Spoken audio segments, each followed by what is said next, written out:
All right, joining me now, we have Ricky and Dominic. Gentlemen, thank you. We're going to get into you guys here in a minute. And by the way, I just noticed your Houston and the Dirty Rat shirt. Love those guys. Yes, good pals. That's fantastic. They've actually stayed in this studio That's awesome. uh, uh, Sounds like them. about 2 years ago Oh while they were wow. on tour. Yeah. Yeah, we met them on their when they're knocking out all 50 states, and Houston and I bonded over the fact that that's something that we're both pursuing. He's obviously achieved it. I'm at 32 out of 50 right now. But yeah, great people. They are. They're fantastic. They're great guys. They've actually come to my house on 3 different tours, but stayed overnight on one of them. One of their they did the 100 shows in 100 days, and Yep. then that last time around, I think they were trying to finish crossing off the 50, as you said. Yeah. Well, Yeah. that's awesome. Well, let's get back to you guys now that we talked about them. uh, Tell us about what you guys do. So this whole project sort of started as he did this thing. He came up with this idea to travel. He was trying to figure out the cheapest way. Yeah, the most affordable way to travel by myself, because my solo project is scalable, so it doesn't always have to be a full band thing. Frequently at that time I was traveling just with an acoustic guitar, and I didn't have a car. I was kind of always just like Real palling. hobo lifestyle. Yeah, I was kind of palling around with like bands and doing the solo opener thing for a while, and then thought that the Amtrak's got to be able to get me places at a relatively affordable rate. And I did the first Amtrak tour in the Northeast, and it was, I mean, I think like New York to Connecticut is something like $8 or something like that. So it was eye-opening and opened up this entire world that at first to me was purely financially based, but then kind of sprouted into all these different, wormholes of going back through folk history and looking at things like that. Yeah, and it just like he came up with this idea, and then the last one he went on, he's like, "Do you want to come with me?" And I said no. And then Mm. eventually he convinced me to go, and I was like, "Yeah, sure, no problem." So we've been playing together for a long time. I produced his last record. I played drums in his full band, Hmm. and so we've been working together, writing music and all this kind of stuff. So when we got to Seattle in our first city for the Samtrack tour, we just came up with this idea to like, as to pass the time, let's write a song for every city that we play in. And so we wound up doing that. And as it progressed and everything like that, we got home and we played in 10 cities and had 10 songs. And we're like, well, I guess we're a band now. Yeah. So then we made the very clever name that we have now, which is just the initials of my name and his name. We're much more creative songwriters than we are And we are band naming namers. bands. Yes, yes, yes. So yeah, and then we came home and we decided that, this is what we were going to do, and immediately went in to record the record. We recorded the record ourselves. I engineered and produced the record, and we released it on River Monster Records. And Larry over at River Monster helped us out, and we got a bunch of CDs and everything like that. And we had a really great reception for the whole entire thing. It's a very strange thing that we did not think that we were going to be, train traveling folk artists anytime, as a duo at least. Yeah. And but here we are. That's a really cool concept. When was that tour? Because you guys have another one. I think as you reached out, I think it's starting next month, right? And you're kind of doing I don't want to call it a fundraiser, but a fund helper outer, a supporter type thing that we should also obviously talk about. But when was the first time that you two got together? The last one was May of Last year? 24. Yeah. And that was we went from Seattle all the way to Nashville on the trains. And it was much different than like my Northeast experiment where I was by myself. You This did the West was Coast too by I yourself. did the West Coast by myself too, where I did LA up to Vancouver. And that's like a whole different experience when you're doing it solo. Um, and then when Ricky came along for the one in May, we did the Seattle to Nashville. The trains were just so much longer. And I Yeah. think we had our longest train, we had 30 hours through Montana. Wow. And we couldn't get a show in Montana, so we just kind of had to rough it on the train. And I think that ended up being our favorite train on that trip. Yeah, You know, that was incredible. it went through Glacial National Park Yeah, or Glacier Forest National Park. Yeah. Park. And there was like, it was like in real Wile E. Coyote fashion. There was a point where we were like barreling towards the side of a mountain Oh, that that's had right, a yeah, hole yeah. in it. And then in like a whoosh, it just went like black. And we were in this thing for a solid like 15 minutes. What's the app that you had? I downloaded an altimeter, An altimeter. Yeah, which yeah. like tells you how high up you are. And when we went into the tunnel, it was like 3,000 feet. And then we lost service inside the mountain. And by the time, like 15 minutes later, when we popped out of the mountain, it skyrocketed to like 8,000 feet. And so we had like Wow. a 5,000-foot incline through the middle of a mountain. And it was just absolutely bizarre. Yeah, it was really weird. But then like on the Amtrak, especially that train we were on was called the Empire Builder. And when you're on those long haul trains, they have these things called observation cars, which the whole car is all just glass. So we're flying through the Glacier National Park in this observation car, and it's just mountains everywhere. And it was so incredible. Like Right. everyone always like, oh, 30 hours on a train, but a good amount of it was actually during this part of it. Mm. And it was just really nice to be able to, I don't know, it was a really eye-opening experience, especially because we've done a bunch of touring, mostly by car, flying in, flying out, this, that, and the other. And you never get to experience something like that uh up there, like in that you can't drive on that Right. road. You know what I mean? Like Right. that's not a place a car goes. Yeah. So you get to experience it just like that. And it was really eye-opening from there. Because I mean, now I'm like, we have to do more. Where are the more scenic routes? Let's go do this again.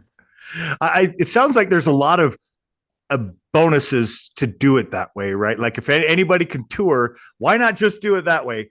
Then I guess there's probably the things that make it difficult, right? Like if there's a bunch of you, like where are you going to store all your equipment as opposed to, I guess doing. Been the big riddle we've been talking about is how can you get a drum set on an Amtrak? Yeah, Right. yeah, because we're both like he has a solo project that's full band, and then I have a band as well. Mhm. So we do tours in tandem where it's four guys, two bands, Best. and it's great. And we've been trying to crack the code of getting us on an everybody. Amtrak to do it because it would just be amazing. And there probably is a way to do it, but it requires us having to dumb down all of our equipment so much. It's really nice because it's just us and two acoustic guitars. Yeah. So it makes things a little bit easier. And like, unlike a plane, you don't have to worry about like they have plenty of room for luggage and everything like that. And there's not a worry about overhead space or anything. So I think the overall mode of travel too is just a more pleasant experience. way You know, more like- pleasant experience. like Getting when back on a plane on the way back, it I was wanted to fucking tough. kill myself. It was really tough. And like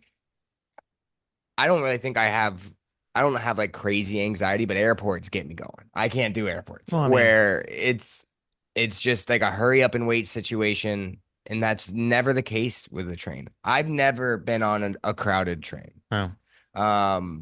Not a crowded long haul train. At least. No. I mean, We've had some crowded like the commuter trains the we hopped commuter on ones, between the like small small ones, cities, the yeah. small ones Which, can come be to think of crowded, it, like the East Coast one is most likely going to be a lot of commuter trains because they're Yeah. all small, so we're probably going to have a little bit more. But I mean, you're talking about like leg room, like you got plenty. Like we were sleeping, we were fully laid out. Coach on a train Coach too. is We never did any of the fancy shit. coach We're on a coach train is better than first class on an airplane. 100%. Yeah. I will not die even on that hill. not even close. I mean, no free champagne, but honestly, Yeah.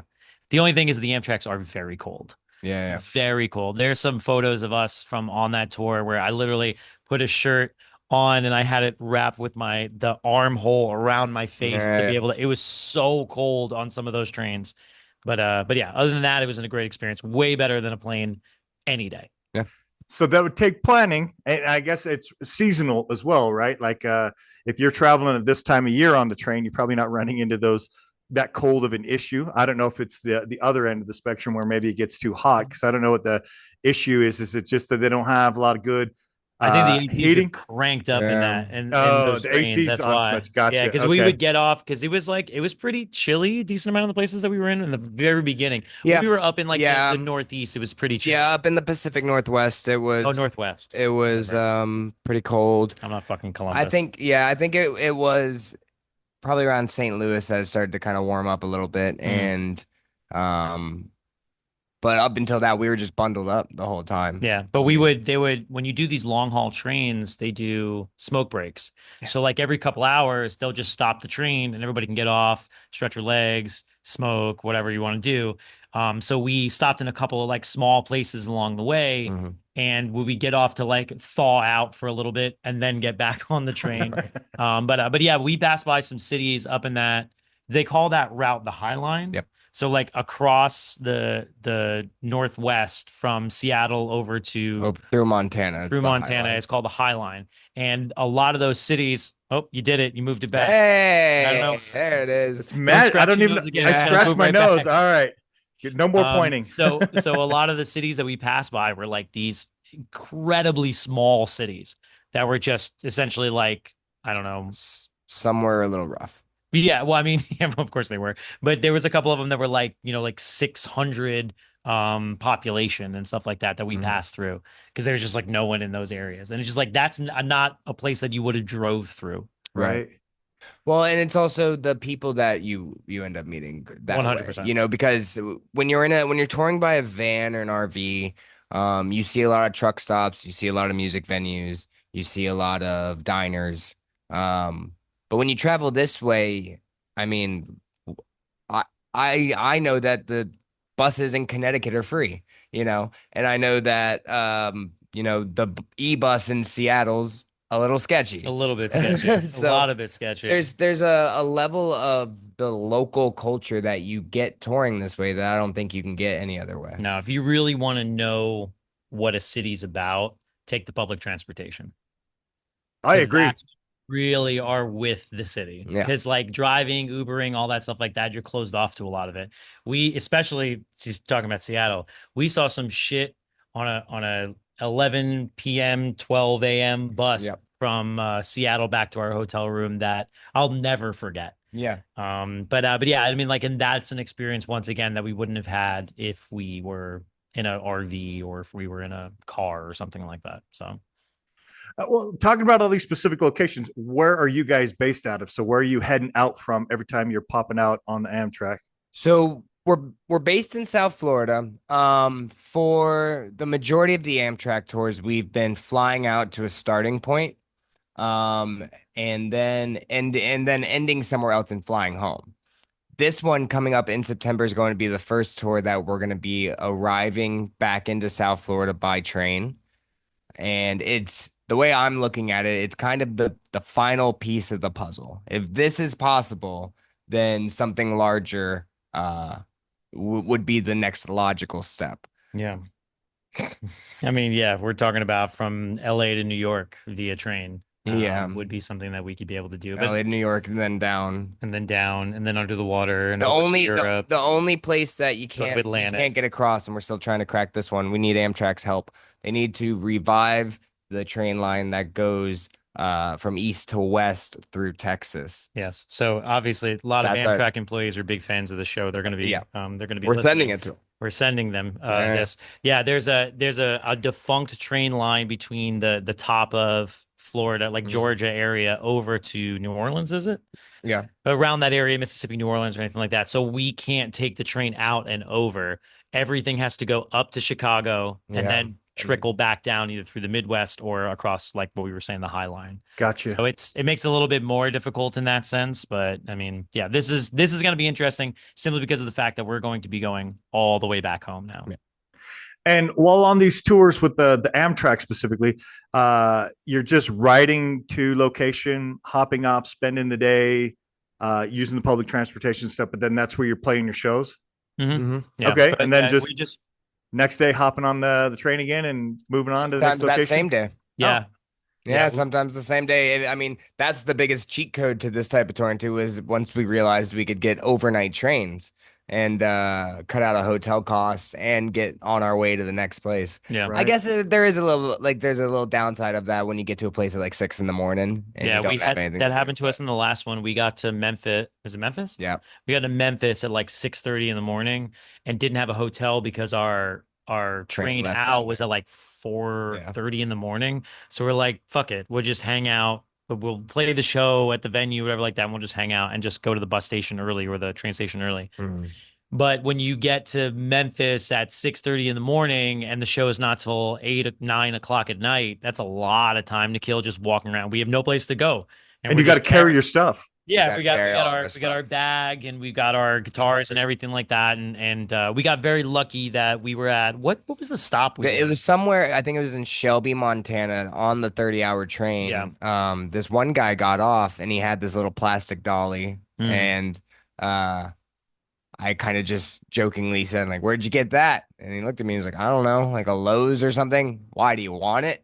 And I was like, "Yeah, Yeah, we kind of do. we'd really need it, kind of." And he just gave it to us. So we Yeah. had a dolly for the rest of the tour. So then instead of having to just drag to strap all our stuff on wherever we went, we were able to put it on the dolly, take it everywhere. And yeah, we called it Little Wheels, and it got us through most of the tour. And then I think it was abandoned in In Memphis. Memphis, yeah, Memphis when was we where, because it was the last hotel we'd have, so we left it in the hotel for the next traveling guest who might need it. yeah. So I know we had said that we didn't get a hotel. So the situation that happened in Memphis is we were there all day. That was the one day we were like, we've been friends for a while now. That was the one day that we weren't really talking to each other. That was entirely too long to be stuck in a single city with nothing to do.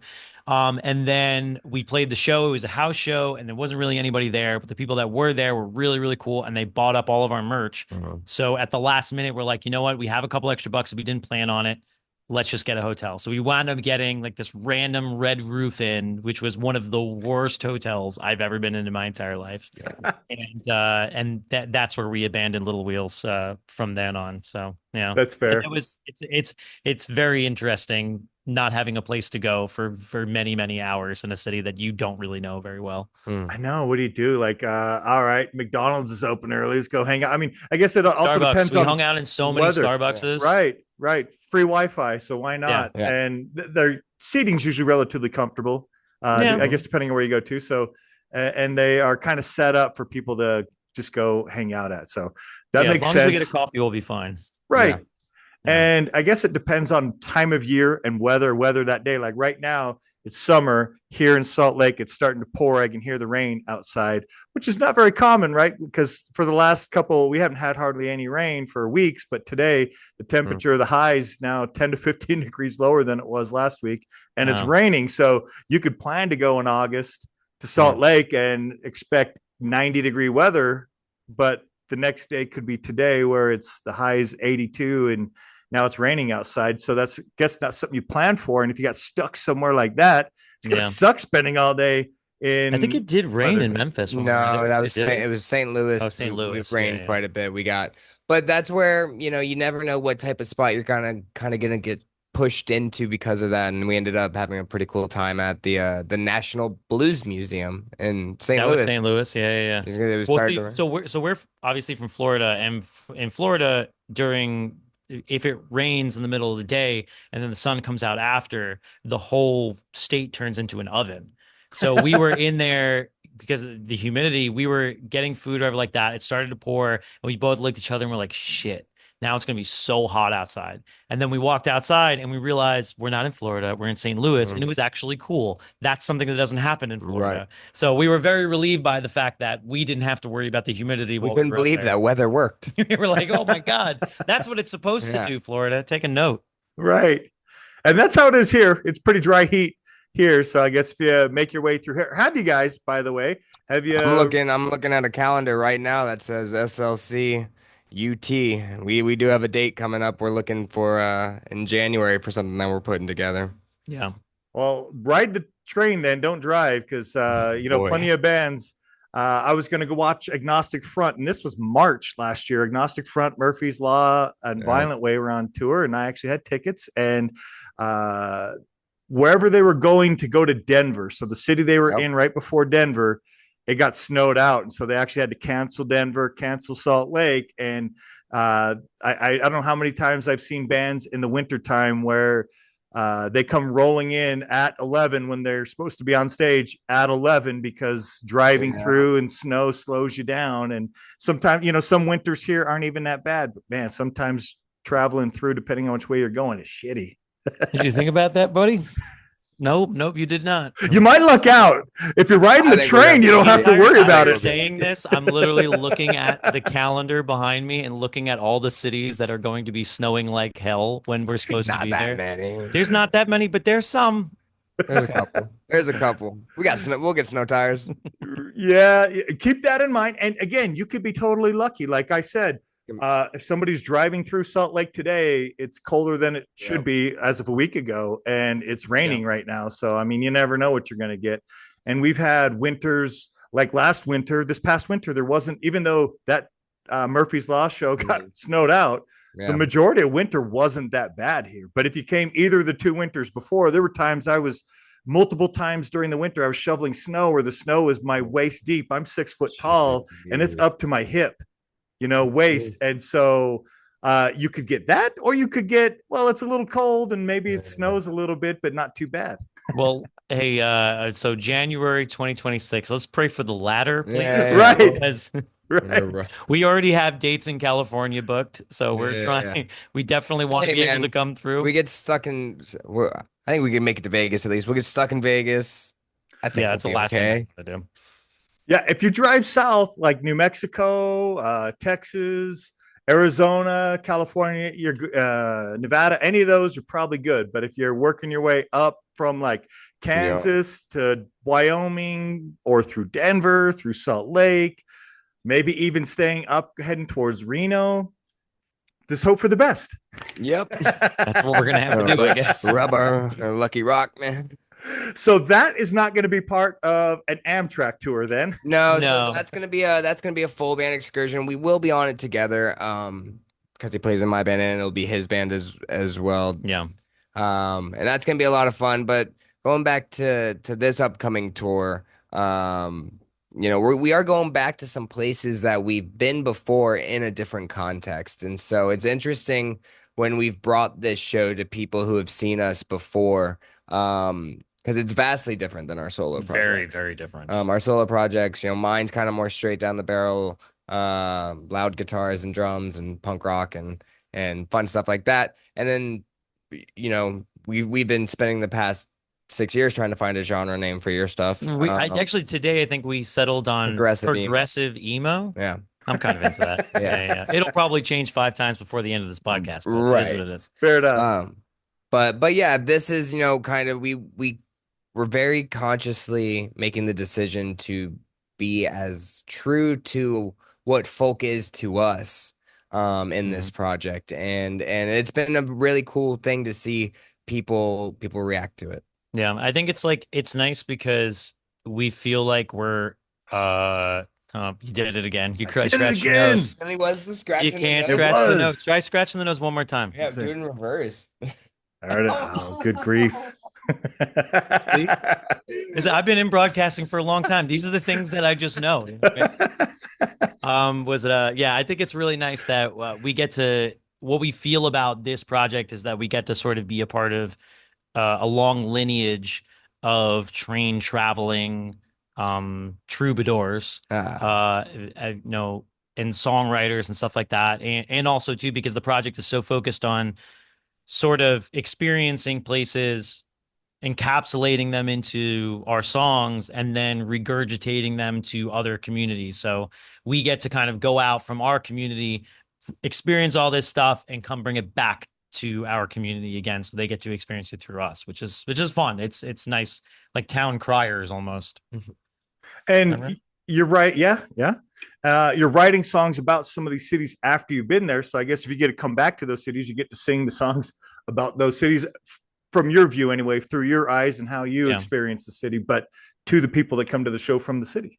I think also, like that immediately makes me think of Janesville, where we had the type of experience where we were welcomed into a community that was kind of already looking at a potential end of, the existence of this venue,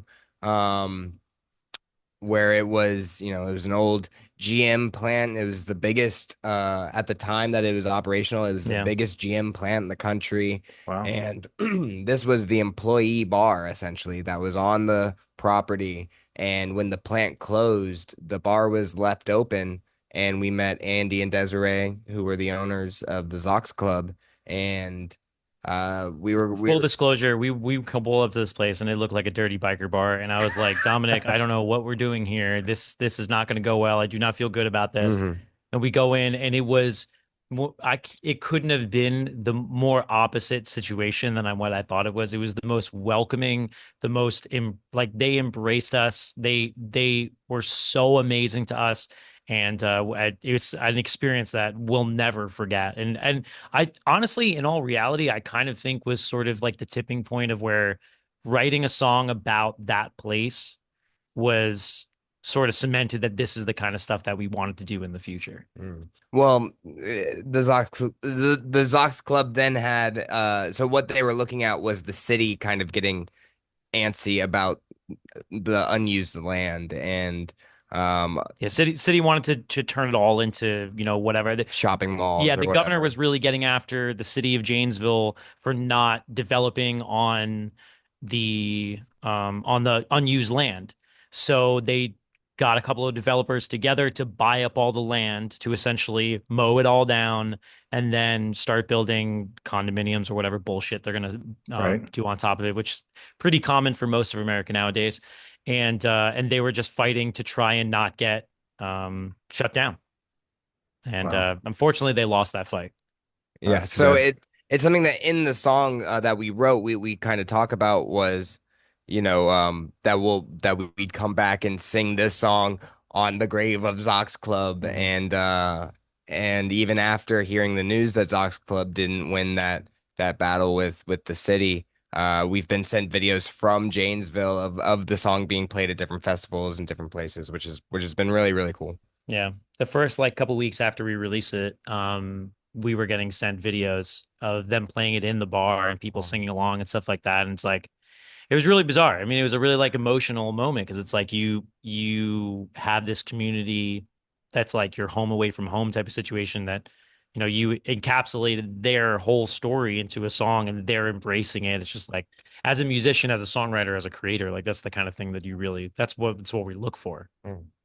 And you're doing a good job when people are singing your songs, especially when you're not there. I mean, obviously they've heard your music if they're singing with you while you're there, but when they're singing your stuff and you're not there, I mean, you're obviously doing a really good job. Yeah. Yeah. I mean, it was really cool. I mean, we didn't play that song that night. So it's like, we wrote that song after the experience that we had that night. So then sending it to them and then seeing how they react after, even though they never experienced it live, they just experience the experience in the song. They were there the night of that was the subject of what we were writing about. And that to me is like a way deeper connection with the content of the song than anything else. Right. Absolutely. And that's amazing. And I'm sure it's that motivation that keeps you going on to the next thing and the next thing, right? It's like, oh, what other experiences are there? Because it was obviously a good experience. And something, I think what you're doing kind of is a memorializing the things that you're doing. I mean, if you went to somewhere that was uninspiring, you wouldn't be inspired to write a song about it. But you've written 10 plus songs, it sounds like now, about specific cities that you've been in. Yeah. Yeah, I'd almost say that it's more than motivation. It's more like curiosity. I think some of these train tours, like, if you had told me that you could go 30 hours and on a train and still be in one state, I wouldn't have thought that was possible until I did it. I didn't know. If you would have told me that that's what you did, I would have called you an idiot. Yeah, I didn't know. I didn't. But yet here we are. Yeah, right. Two idiots. Two idiots.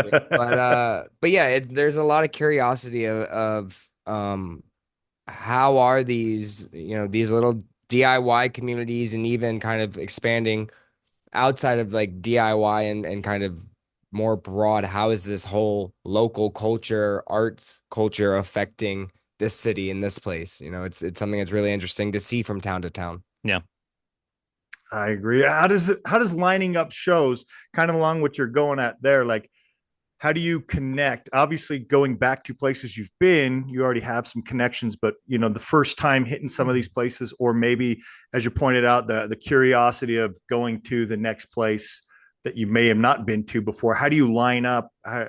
I mean, Houston and the Dirty Rats is probably a good place. Houston, we were talking about. Yep, Houston's been a big help. Right. You know, especially in the Northeast. He's somebody that we frequently talk about. If I'm going to a new state, you know, I'm always asking Houston's been there, for a so we can be able to ask for a recommendation. rec. Yeah. It was there's a bit of a mix. There was like taking the lessons that we had from our DIY booking experience with more punk bands, but then there are like some tricks of the trade, I guess, tricks of the train. You're so stupid. Tricks of the train. I think one of the things that makes it different is because doing the acoustic thing opens up the ability to be able to play more places than when you're a loud punk band. There's Sure. only like a finite amount of places across the states where you can be able to do that and be able to like have people come out, sell merch, home turn night, try and survive doing this and doing the acoustic folk stuff. We now all of a sudden we're like, shit, we can hit up coffee bars, we can hit up, you know, any place, and really any place that has electric for the most part we could be able to play in. Even if they don't. Even if they don't, which They don't. I think we are playing a show that is called Ruins. It's called The Ruins, and there was a discussion about who's renting the generator. These are the kind of shows that are very hard to do as punk bands, and you know, we're able to do as acoustic, so it makes it a little bit different when it comes to booking. And then, you know, there are other downsides, not necessarily downsides, but things that you have to just kind of be aware of if you're going to try and book by train. Like obviously the train station has to be there, so you get limited to kind of these little radiuses of around the train station. Does public transportation, you know, can it get you to the venue and back in time to catch the next train? Things like that have to be accounted for. Schedules when they get you into certain cities. Like we had an issue, I think we still have an issue with North Carolina, do we not? Where it's like the train gets us into the only train that was available got us in at like 5:30 and load in for the show is at like 5:30. Yeah. So like we have to get off the train and go straight to the venue the fastest way possible. And so there's like definitely some like different semantics when it comes to train travel. Like whenever we book a city, or like we book the city, we're going to go from this city to this city. Now, once we have the venue, what is the public? We have to go from the venue to the train station. Can we take public transportation? What do we got to do in order to be able to get to it? It's very different because either when you're in a bus or anything like that, you just drive. So it's like you just go from city to city, you just drive wherever you want. Here, you're beholden to whatever the city gives you as far as transportation. Right. And how often are the trains like on schedules? That's something that's like pretty precise, or is that something that comes up where you're like, ah, shit, we're late again? It varies. I mean, they run relatively late train. I've had a couple. We didn't have any. I've had a couple on the solo tours in the Northeast, mainly the commuter ones. They'll run maybe 10 or 20 minutes late sometimes if the lines are busy. But for the most part, especially like if you're doing the long haul travels, they're on time. They're they arrive kind of early, honestly. Yeah, we've had a lot of earlier trains. But it's because it's a different process than what most people are used to, because most people have been just so used to this airport kind of shuffling into the planes, and it's so much different where you're kind of just more allowed onto a platform. Well, trains and planes are different in the sense where if you work in one county and live in another county, you're not going to take a plane. Right. You know what I mean? So like trains work as long haul and they work as short term as well. Right. So there's some times where we'll hop on a train that will be on, like we were on a train when we were on that Highline train, we were on a train next to two ladies that were going all the way to New York, I believe. Yeah. Or maybe just to Chicago. So they were taken all the way from Seattle to Chicago, which Chicago is like the main hub. They also had this incredible charcuterie board that they just whipped out in the middle. It was very bizarre. But regardless of that, so I mean, like people take it for the long haul, but also you can hop on in one station and go to the next because it literally goes from city to city as a commuter train. So it just sort of depends, and that's like the biggest difference is that you never know. People could be on it for hours and hours and hours. They could be on it for 20 minutes and off. All right. That's cool. What are you guys doing when you're on there? Just essentially hanging out, or drink a lot of coffee? Yeah, lots of coffee. There was a lot of writing. At least, you know, we weren't really able to pull out the guitars too much. I don't know if you. I don't think we ever did. I don't think we managed to bring them out into like the. I think we were too scared. Yeah, it's a little bit of an odd thing, to I don't know bust what the out. rules are yet. Like, Yeah, we're still like we're getting our still we're feet wet still with this whole still entire figuring thing. it out. We don't want to piss anybody off yet. Mhm. But a lot of writing where, we could be at the train station prior to getting on board, and we'd have our guitars out and be working on, the songs, whether they be for the city we were in or the city we were just about to be in or whatever it was. And record a couple chords onto a phone and then get on the train and just kind of listen to that over and over again, right along to it. Yeah. We did do the Amtrak dinner one night. We splurged Yeah. and Yeah. had the And dessert was really good. the dessert was really good. The rest of it was okay. But it's weird because like they only have a certain amount of tables. So when we first sat down, like if you're together, they sit you on one side of the booth and then they usually marry another couple with you. Mm-hmm. So we were sitting on the same side of the booth for a minute, waiting for whoever was going to join us for dinner. And it wound up never happening. Nobody did. Thank God, because my social anxiety wouldn't have been able to handle that. Yeah. And so luckily it was just the two of us, but it's like a full 3-course meal and everything like that, and they give you like a little rose on the table. It was awkward, but it was great at the same time. Are they serving you food regularly as they do maybe on an airplane? And if not, how do you guys, you're pointing out earlier that you have your occasional stops in places, kind of stretch your legs and such, Mhm. or I'm just trying to picture if I'm doing this, like you guys have got to have some clothes to change into here and Mhm. there, right? You've got Mm. both have your guitars, you're selling merch. So I'm Mhm. trying to picture all the stuff you have, and then how are you feeding yourself? Like, you got like another bag? I don't know how many bags we're at this point, but you have another bag full of food, or are they feeding you kind of like they do on an Really do airplane? look like hobos walking around Yeah, for a little no, while. I think. Until the merch starts selling out, we look like straight up it's hobos. it's pretty much 2 bags per person. Your backpack is cables, any sort of equipment you might need, and merch. Mm. Then you have a gym bag. That's your clothes, toiletries, all that stuff, and then the guitar case and whatever else you can fit in your guitar case other than a guitar is Yeah, about it. trying to shove as much stuff into Stuff the into the car sound hole, cases and whatever. whatever you can be able to do to be able to conserve as much, to be able to get as much shit into one, small space as Yes. possible. But so as far as for food, there are cafe cars that operate kind of on daytime hours, all day on the train, where you can kind of get things like ramen and microwave food, stuff like that.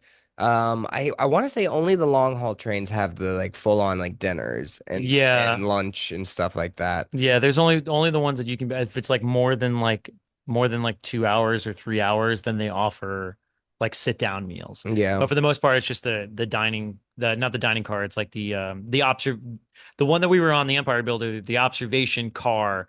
You would go through it and then you go downstairs. And when you went downstairs, there was like a little cafe and they had coffee and booze. They started selling liquor at like 7 Oh a.m. yeah. Like if you want to get up and get going on a train, They're all for they want you to. They are all for it. Yeah, they have a like full liquor bar, and then all this type of food. They had the muffins and everything, and a lot of it was good. The muffins were very good. And Do it's remember not like ridiculously priced or anything. I think your ramen's $1.50 if you're on a Yeah. budget and stuff like that.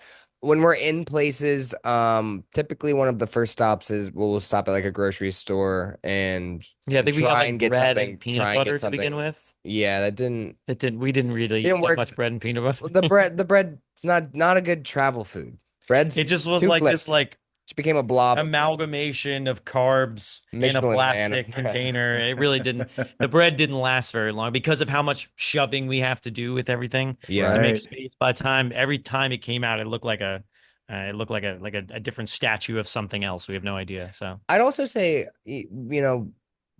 on that, specifically on the May tour, there are times where we're playing at places that served food, and we were pretty taken care of in that Yeah. regard, which yeah, that always works out. If you show up to a place for load in, they're like, "Here's dinner."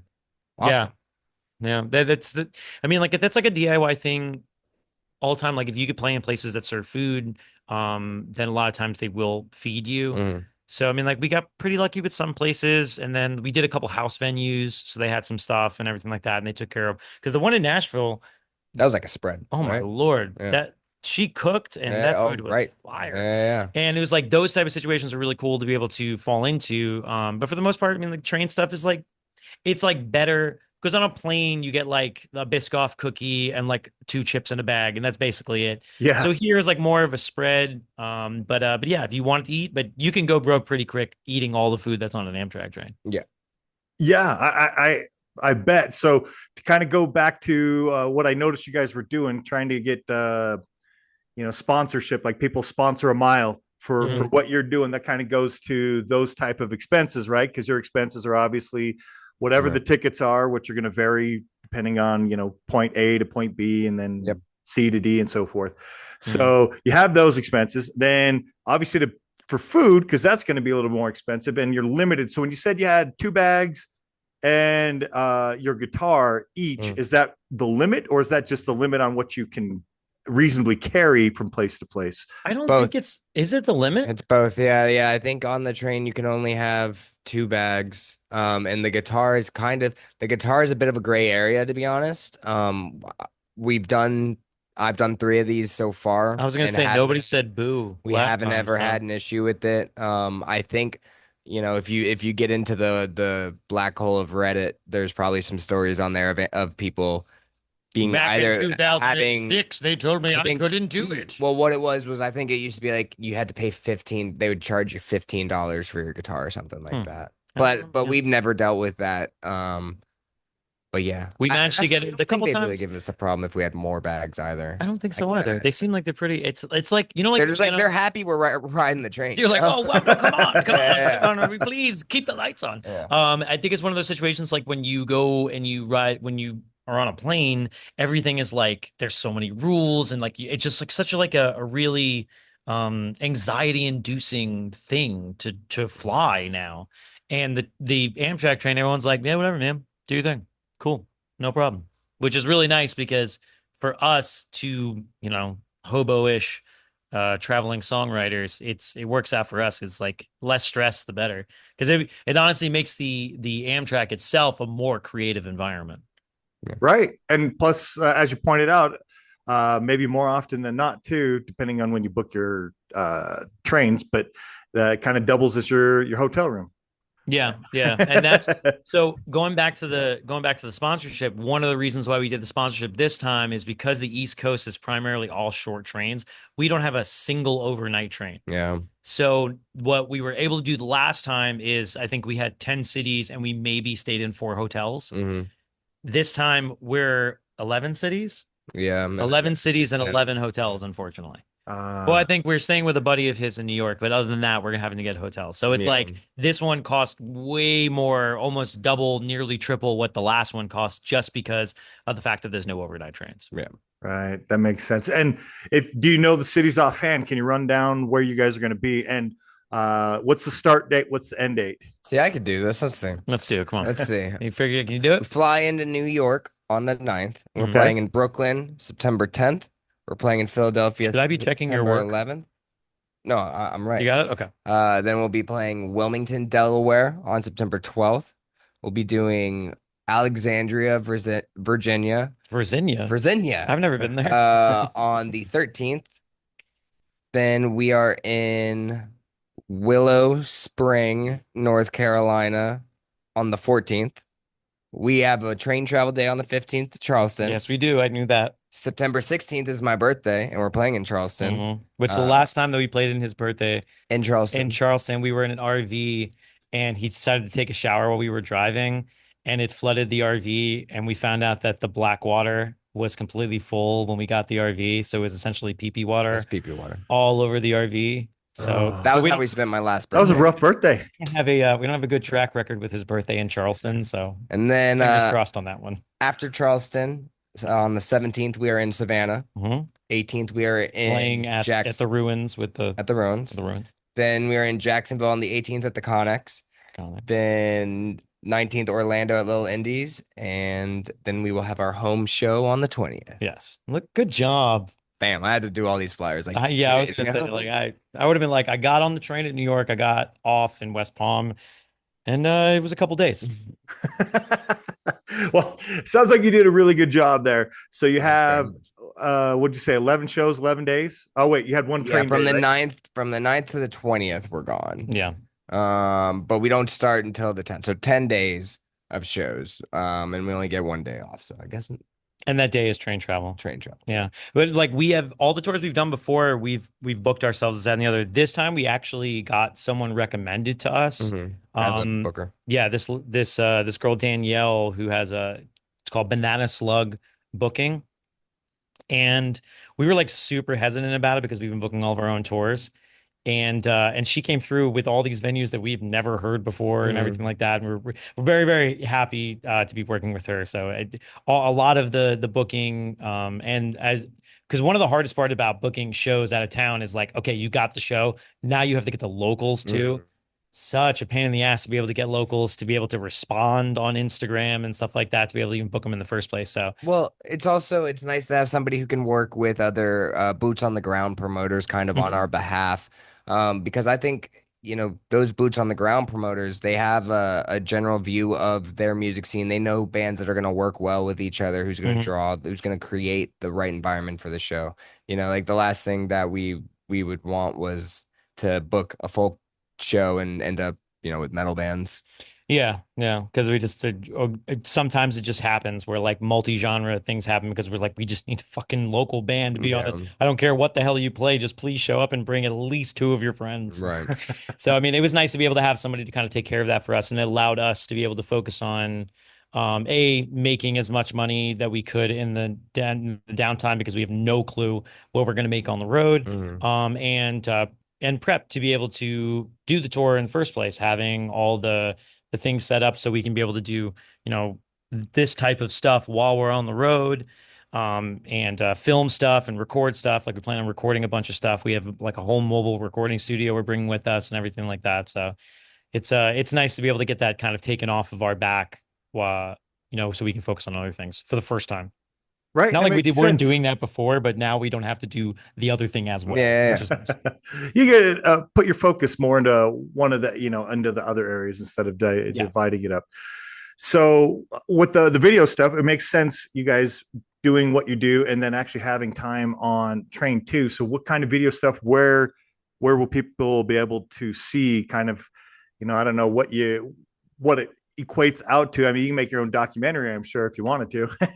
So we actually did a web series back with my band and him full band 2 years ago, was it? We did a web series called Two Port a Tour, and you can be able to find that on YouTube. And we took an RV all the way up the East Coast and back and everything like that, where we had somebody with us that filmed essentially everything, and then we cut it all together ourselves. For the most part, we were just trying to film a bunch of stuff that we could be able to use. The last tour, film a bunch of stuff that we could be able to use to kind of recap. And then what happened, because we wrote all these songs, we wound up using it for like lyric videos and stuff like that. But now we're kind of focusing on really documenting what we see, where we see it, the origins of each of these songs. Because now we're going to be going back onto the road to essentially write the second album. Because we're going to be doing this, via train again. So the ability to be able to document all of that, while we're actually writing the songs and have the videos, because before it was kind of like, whatever, we did this thing. We were just kind of we weren't really paying attention because we weren't focusing on writing the songs about certain things. They were just kind of coming as they were. So now we can like really engulf ourselves and making sure that we're filming everything that we're doing, to be able to create either a documentary or anything like that. We've tossed around ideas of being like, we're doing all this traveling, why not be like travel bloggers as well? But we have a YouTube channel at youtube.com at DDRB Music, and we do a podcast on this couch. We do a podcast. Is that the name of the podcast now? On this couch? No, it's DDRB the podcast. No. I kind of like on this couch. On this couch, I could change it. We're changed. Okay. All right. Whatever. You got an exclusive. We're not changing that. You got an exclusive. But yeah, so we do a podcast that we're going to continue to do on the road, sort of talking about our travels, plus also like a lot of the things that we do, like we were just talking about semantics, like how we actually go about booking these shows depending on how close we are to the trains and everything like that, like talking about stuff like that. But as far as on the road, we have a little recording studio, like a little mixer. I'll get it for you. Hang on. Oh, no. We have it right here. Off the couch. We're doing props. So I bought this thing, this Zoom. I don't know if you can see it. Oh yeah. Yeah. So this is a 6-channel mixer, and it's battery powered. So we just run our guitars and our mics into this, and then out from here into the house, and we can record every single show. And then we just pair it up with the audio. And the good thing, like you said, because we're going to be taking the trains, once we do all that, we get back on the train, and we can have all that downtime to be able to edit the videos, edit the audio, and everything like that, which is nice. That's cool. It gives you a lot to do and productive ways to spend your time on the train. Because when you're driving, as you were pointing out, somebody's got to drive, and so somebody's always distracted from doing those type of creative things where you don't have to worry about that. You can just move around, and that's probably a bonus from the airplane, as we were talking earlier. The airplane, you got to sit, and then when you get up, you're like squeeze around. There's barely any room. Right. What do you walk into the bathroom, and that's it. Environment, right? Yeah. Everybody's all crammed together. So on the train, you kind of have that more liberal walking around, more spread out, which is probably pretty nice and definitely conducive to what you're doing. But you also have your own space to sit in where you're not like row after row after row of people. Yeah, I think if we toured by like Spirit Airlines, the songs would be a lot gloomier. Yeah, it would be very dark. It would be very dark. Well, on this tour, you talked about earlier, I think you said you hit 32 of the states. Are you crossing anywhere off the list on this tour? I am, and it's kind of been a bane of my existence lately, because the past few tours that we've done in the Northeast, we've just skipped Delaware a couple times, and it was nothing personal. We actually tried to get into Wilmington at one point, and the city of Wilmington was doing this thing where they were actually inviting people to come to Wilmington to busk. And I reached out to people as if I was reaching out to a venue or a promoter, and I guess I was talking to like a congressperson. Hello, Wilmington. Yeah, we want to play our music now.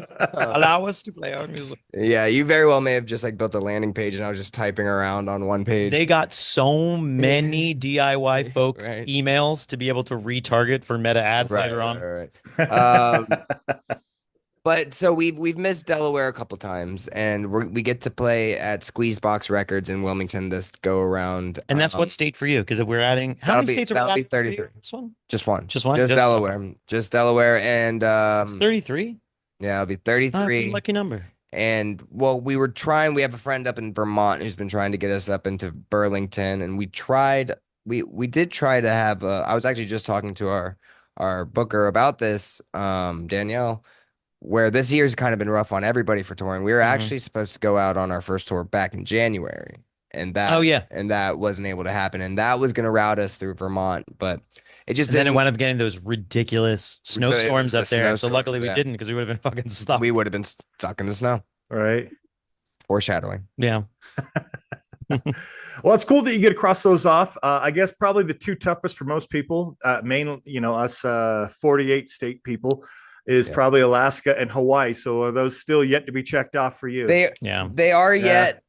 I haven't done them, and I've been talking about this. This is the thing. It's like probably about like other week, he'll text me with some concept of how to be able to go about Alaska and Hawaii. And it always changes. Like, oh, we're gonna go up there. We're gonna take a fishing boat up there. Okay, no, this time we're gonna fly. Next time we're gonna take a slingshot. Yeah, we're gonna do Alaska first. No, we're gonna do Hawaii first. And we want to end in Hawaii. And I'm like, I don't want either of them to be the 50th. That's my thing, I think. Yes, because I want the 50th one to be in the 48. The continental. What do you want the 50th US. to be? I don't know yet. But I just don't want it to be Hawaii or Alaska. Okay. When they seem like they're almost out of reach when they're that last one, right? But if you knock them off, and then the next one's like New Mexico or South Dakota or Wisconsin, wherever, then it's like, oh, that one doesn't seem so bad because it's around so many other places that you could probably go. Yeah, we could drive there. Yeah, and I guess technically you could drive to Alaska if you want to. If you want to, I think part of it has to be on the back of a moose. Well, in the spirit of name dropping awesome bands, there was a band that I met out in California called All Hype. And we met in California where we played together, and they're from Oregon. They're from Portland, but I guess they were all born in Hawaii, so they split their time between Hawaii and Portland, Oregon, where they all work. And they're doing awesome things now. They were just on Warped Tour out there. So they are definitely people I'll be hitting up for Hawaii contacts. Yeah, we'll see. I mean, like, I think it's one of those things where, like, once we get the right contact, and I think too, especially with the train stuff, like, we just went to this whole entire thing because we Can't do found a out that train tour. Mumford and Sons did a train tour, Hmm. but those guys did it for like, I spent $5 million renovating vintage trains. and they did it for like 5 days, like idiots. And Yeah. so it's like they have all the money in the world, and they stayed on a train for 3 days. And it's like you want to do a real train tour, do it for 2 fucking weeks. Yeah. That's a Right. real train tour And coach.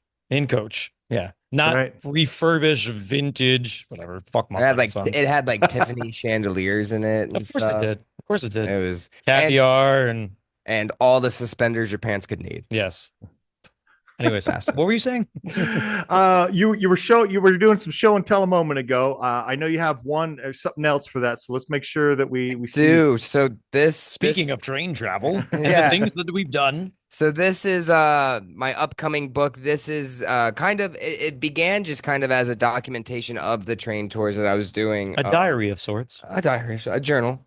Um and now it's kind of evolved into our origin story as a duo folk act. And there's a lot of really interesting stories in the book, and I think trying to tie it back into there's the aspect of wanderlust, there's the aspect of uh feeling like you can never move fast enough. And for me, we just got back last night from a small weekend of shows together, and That's why my voice sucks so bad right now. you know, I think people talk about like meditation as being present in that moment, and that's how I feel when Who are you hanging out with? deep people, man. But like it's being meditation, man. present in that moment, and to me, like when I'm traveling and touring and actively, working that way, that's Never when been I more feel present that's at when that I feel moment, yeah. more present. Yeah, exactly. But it's funny. It's like we had aspirations. Like I've toured for many years prior to meeting Dominic. Dominic's done the same and everything like that. And then like it was like Voltron. Like when our two paths collided, we created this monster with the bass player for his band and my band, and the drummer for my band as well. The four of us together are kind of this like Well, real powerful touring monster. But it feels right when we're all on the road together. I was even thinking about this right before we came on, where there's people that like you cross paths with in your life, and then like you never cross paths with them again. And then there's people that like you're kind of meant to have in your life, because we met prior to meeting, really, with the whole ice rink. Oh So yeah. I worked at an ice rink while he was working at the radio station. He came in for a bit. Yeah, And I had to working at dress him in goalie gear. I was working at a local country radio station. I was doing nights, and they always used me for like all the stupid bits or whatever like that. So they dressed me up as a goalie and put me on the ice and had a bunch of kids shoot pucks at my nuts. And We were on tour. we were on tour. We were in New Orleans. And you were telling me the story of this is my only time I've ever played hockey. And he pulls up the video from the radio station. And in the video, I'm like, dude, that's me. that's me, man. And it wasn't. I'm putting the gear I on had you, man. no idea. It was so bizarre. And so, but that's where it was like, I think, I don't know how we ended up. Then it was around COVID time where we actually met and started talking to each other about music. I was and right. stuff. So during writing a COVID, I had Frank an Turner idea play. to write who Frank Turner is, right? Yeah. Okay, so I had an idea to write a Frank Turner musical. So I had He was going to cast me as Frank. I definitely was not. And I put all these songs together and had this through line for the story and everything like that. But I really wanted somebody that was like, I've been a fan of Frank, but I heard of this kid who was really, really a big fan of Frank, which was Dom. Mhm. And I hit him up and we talked back and forth, this, that, and the other. And then I did a live stream festival Benefit during concert, COVID for like weeks and weeks and weeks. And so he was on a couple times we did a benefit for a local venue, and then we just did it just to be able to pass the time because it was COVID. So that's when, and then we didn't actually meet in person until way later on in like 2021, 2022 or something like that. Probably, yeah, for late 2020 when my first album was done, and I asked if you would play drums on it. Yeah. So I mean, we're both sober. And that was one of the things that like I got sober. My 5-year anniversary of getting sober was actually this past Saturday, and then you're gonna be 3 years. Yep. Yeah, it'll be 3 years. February. So another thing about the two of us is that like we're like sober brothers too, And when I was sober for a little bit before he got sober, and then it's been You had to sort deal of with me unsober. I had to deal with him unsober, which was not fun. But yeah, so then when he got sober and we were kind of doing this whole thing together, it was one of those things. We were just talking about this the other day. It was like we wanted to kind of we had this like lust to do this thing and go fight and grab this thing that we couldn't fully do when we were our other selves. And by like joining powers, we turned it into this touring and show playing songwriting machine that ended up in this duo. And when we started playing shows doing this, I was like, we should have fucking been doing this the whole entire time. Like, I don't understand. This makes total sense. So Yeah, 100% it does. And sometimes I guess you just have to try things out, and then you realize what works, what doesn't work, those kind of things. But then you realize, oh, I guess I could have been spending all my time doing this thing. But I guess the universe works where it happens when it's supposed to happen. Yep. yeah. Without those other experiences, you might not realize, this is the one I prefer because I have done all these other things, and this is where my focus should be. Yeah, exactly. Right. Well, what kind of merch are people going to be looking for? What are you going to be toting around in those guitar cases wedged in? And we definitely have our album Bright Green. There are things on it, but it's not just bright green, but it is very bright green. When we uploaded it to the place to make it, they're like, "You sure you don't want your logo to be brighter?" We're like, no, we want to confuse the fuck out of people. Exactly. It's called bright green. It's bright green.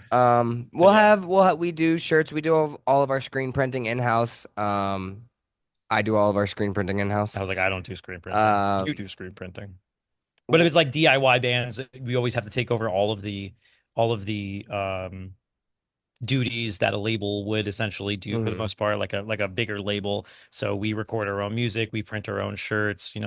This is probably the only thing that we've had made that we didn't make ourselves. Yeah. This and stickers. But for the most part, everything else we've kind of got a hat too. Oh yeah, we got the hats too. We've kind of pieced it. This is a very, very prop heavy show. I like it. The visuals are great. I know. But it's a good thing it's video, right? Right. So yeah, so it's over there. It's on that. It's on that. Yeah. Open up your eyes, Dominic. Hiding from Was it so these nice hats right here DDRB. say "Just Take the Train." These are exclusive to Justice Tour. We'll make them. Can't do that.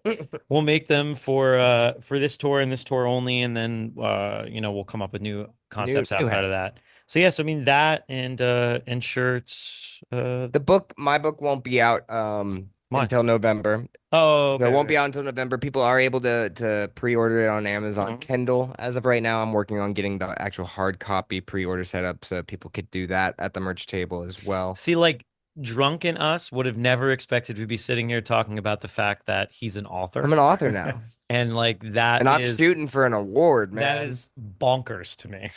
Going for the Amazon bestseller, man. I was holding pretty good. You were. I was in like I think right now I'm like top 20 in punk rock biographies right now. I'm pre-sales. So I'll take that. I'll 100% take that. Well, congratulations. And by the way, congratulations to both you for the 3 and the 5 years. That's awesome. Oh, thank you so much. Thank you. Yes. With writing that book, do you have any aspirations to write and any other books? Because I'm sure you guys have come up with plenty of ideas and plenty of stories to tell based on what you're doing.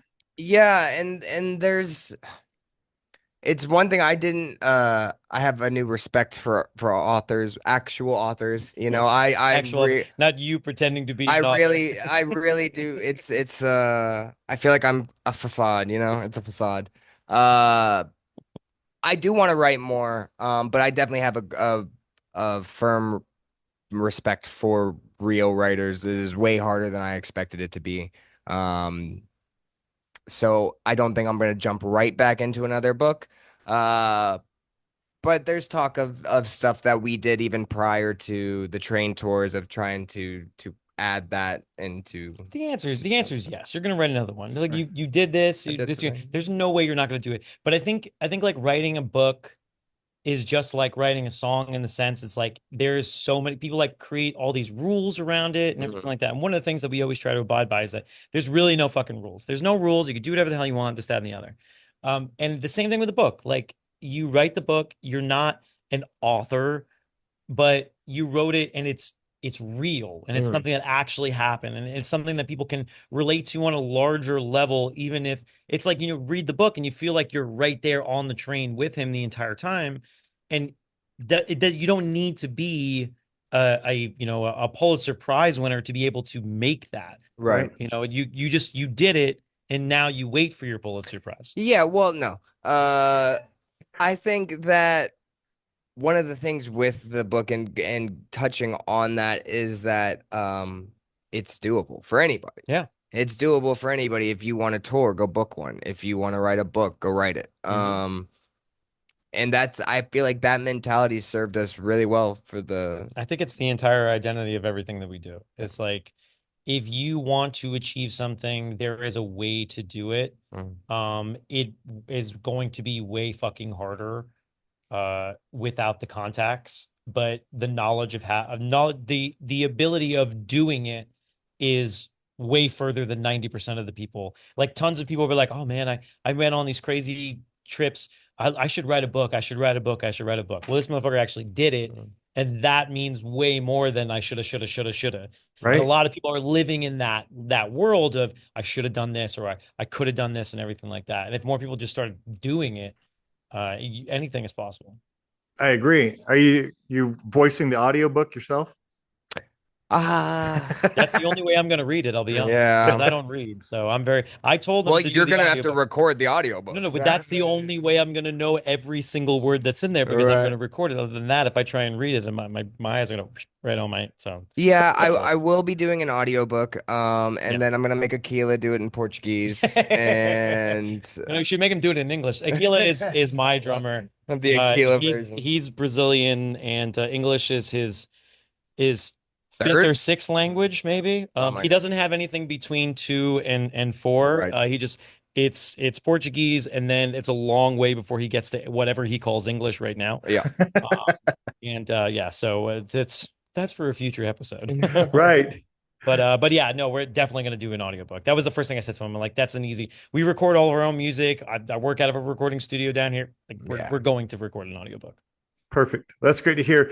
The book then available post November, so people, as you pointed out, can order there. But to get it from you in person, is the next tour after that the one you guys were talking about, with both bands getting together and hopping in the vehicle as opposed to the train and cruising around through January and such? That it'll be available then.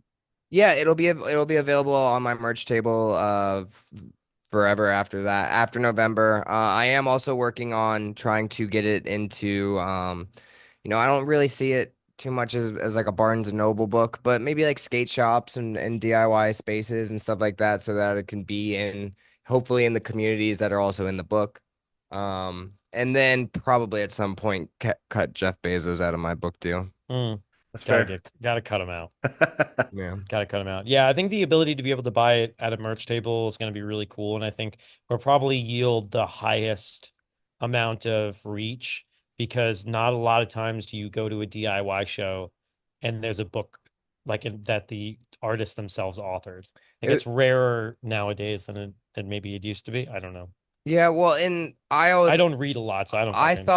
I also kind of felt, and this might sound pompous, but Okay. I felt that. Well, here it comes. Yeah, I felt that, and still feel that I have a bit of a leg up on your average author, in the sense that, like, some of these people who write books may have, written a book that they spent the past 2 years in a cabin writing, and now they have to go do a book tour, and they don't know how to do that. Where that's what I do. That's what the book's about. Yeah, So it's probably, I think that's, you have an advantage over most, because the traveling to go promote it, you were doing anyways, and you're going to continue to do. Now you just have this apparatus. My book is like, a good metaphor for my book is if you took a portable charger and then plugged it into a portable charger and they started charging each other. What? Yeah.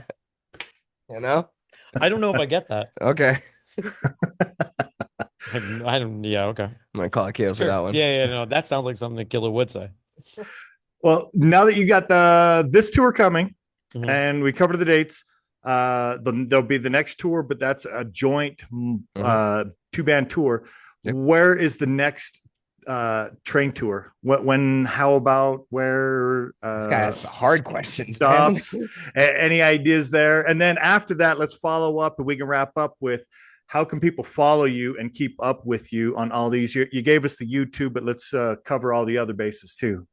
Okay. So next train tour, we've gone back and forth on this a couple times. He wants to do the full, countryside to countryside thing. We also talked about possibly Canada. Talked about Canada. Canada cross country looks like it could be done. Yeah. But then honestly, I think I don't know if it's gonna be the next one, but one of the biggest goals probably is to take it overseas. To go to the UK. Not even necessarily just Europe the UK, but Europe and some of these trips that we've done, 30 hours over there, we're going through states as opposed to, we're going through countries as opposed to states. Yeah. So Right. that's definitely a goal. We've never been over there for anything music related. I've never been there. No, I've never been there period. At all. I don't So think I've ever left the country. I've Probably fix that. been Well, to yeah, Canada. yeah. There's a heck of a Canada story. Yeah. But the great Canada story in the book. in the book. But yeah, Canada looks like it could probably be. I think Canada's probably the most likely next train tour after this one. Yeah, I think like we've done, like sort of Midwesty type of thing, like Northwest down through Nashville. Now we're going to be doing East Coast. The likely successor would be either do the West. Like he's already done the West Coast, but we haven't. So this is the weird thing about it is that like we did that whole tour. And we traveled and we wrote the songs and we tell the stories in the songs and everything like that. But we weren't DDRB then. Right. So this is actually the first DDRB tour. And so it's like a totally different situation. So like he did the West Coast by himself. We as DDRB have not done it. But I think the likely successor would be to go and go out of country. So Canada would be the easiest one. But I mean, like we really want to go to the UK. Yeah. I keep saying that. I really want to go overseas to England. I said the same thing. We really want to get a map. I think that'd be a lot of fun, and it'd just be another great experience. Another, in the grand scheme of things, another chapter to the book that is what you guys are doing. Right. Yeah. Yeah. Absolutely.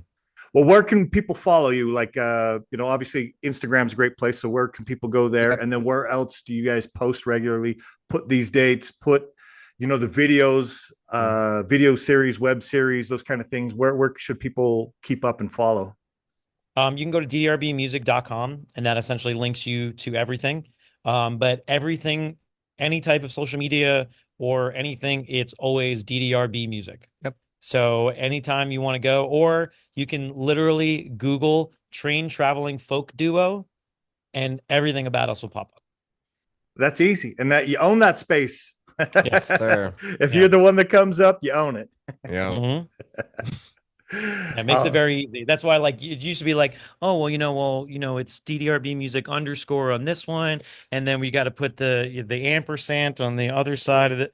Now it's just like, just Google train traveling folk duo, and we'll see you at the next show.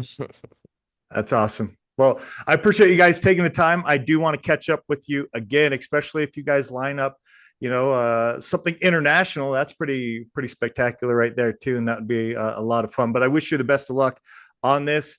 And real quick, where should people the follow up? We briefly mentioned the sponsorship, the donate per mile type thing. So let's do that before we finish. So the way that the Buy a Mile program works is essentially it's $5 to sponsor a mile, and go to venmo.com/DDRB music, and you just send us $5 and you will sponsor that mile. Then as we go down from city to city, we have the list of who has how many miles, and you say these miles from New York to wherever to Philly were sponsored by, and we will shout you out on our social media, this, that, and the other. So like we're encouraging people to do it. We're also encouraging, this is an opportunity for small business to be put in front of people that have, maybe they wouldn't be put in front of in a normal space.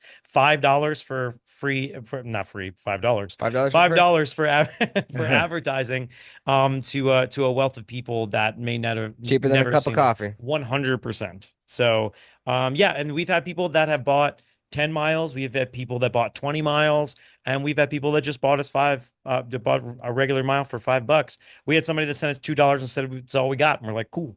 works for us. Absolutely Sweet. appreciate So it. yeah, so just Venmo.com/DDRB music, and you can be able to send us whatever, and just make sure you put your name in there. I guess the name's already attached to it. Yeah, if you want a business, tell us your business name. Yeah, Cool. and then we will shout that out on all of our social medias. Perfect. Thank you guys, and best of luck. I wish it was coming through my town, but I look forward to hopefully it's good weather when you do come through town, and we'll check out your other me projects. too. I wasn't thinking about it, then you brought it up, and now I'm having a panic attack. If not, we're just gonna be wading through that waist-high snow to your front door. Right? Yeah, thank you for having us. Really Thank appreciate you it. very much. Absolutely. Thank you.